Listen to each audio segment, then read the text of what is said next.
कोल्हापूर गगनबावडा आणि कळे मार्गादरम्यान जोरदार पावसामुळे 5 खासगी बस अडकून पडल्या आहेत। गोव्यातून गगनबावडा मार्गे पुण्याला जाणाऱ्या 5 खासगी बसेस अडकल्याची माहिती कळते आहे। रणजित माजगावकर आपल्या सोबत आहेत। रणजित, काय स्थिती आहे बसेसची? किती वाजल्यापासून अडकून पडल्यात बस? कोल्हापूर जिल्ह्यामध्ये गेली 5 दिवस दमदार पाऊस सुरू असल्यामुळे कोल्हापुरातल्या बहुतांश नद्यांना सध्या पूर आलेला आहे। कळे गगनबावडा कणकवली आणि गोवा हा जो मार्ग आहे, या मार्गावरून बहुतांश बसेस या कोल्हापूरच्या दिशेने येऊन पुढे पुण्याच्या दिशेने जात असतात। काल संध्याकाळी गोव्यातून ज्या बसेस निघाल्या त्या कोल्हापूर आणि पुणे मार्गावर जाणाऱ्या बसेस आहेत।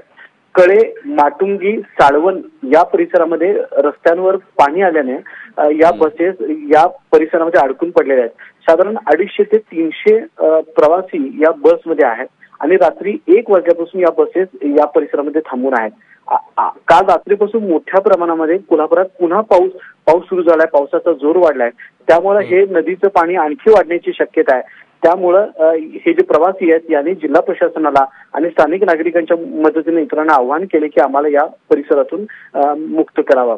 या संदर्भात थोड्याच वेळात जिल्हा प्रशासनाची एक टीम तिथे पोहोचण्याची शक्यता आहे। मात्र कळे या गावाच्या पुढे जाण्यासाठी कुठलाही मार्ग सध्या तरी नसल्यामुळं या प्रवाशांना त्याच परिसरात असणाऱ्या काही गावांची मदत घ्यावी लागणार आहे। अश्विन, रणजित, धन्यवाद या सगळ्या माहितीबद्दल।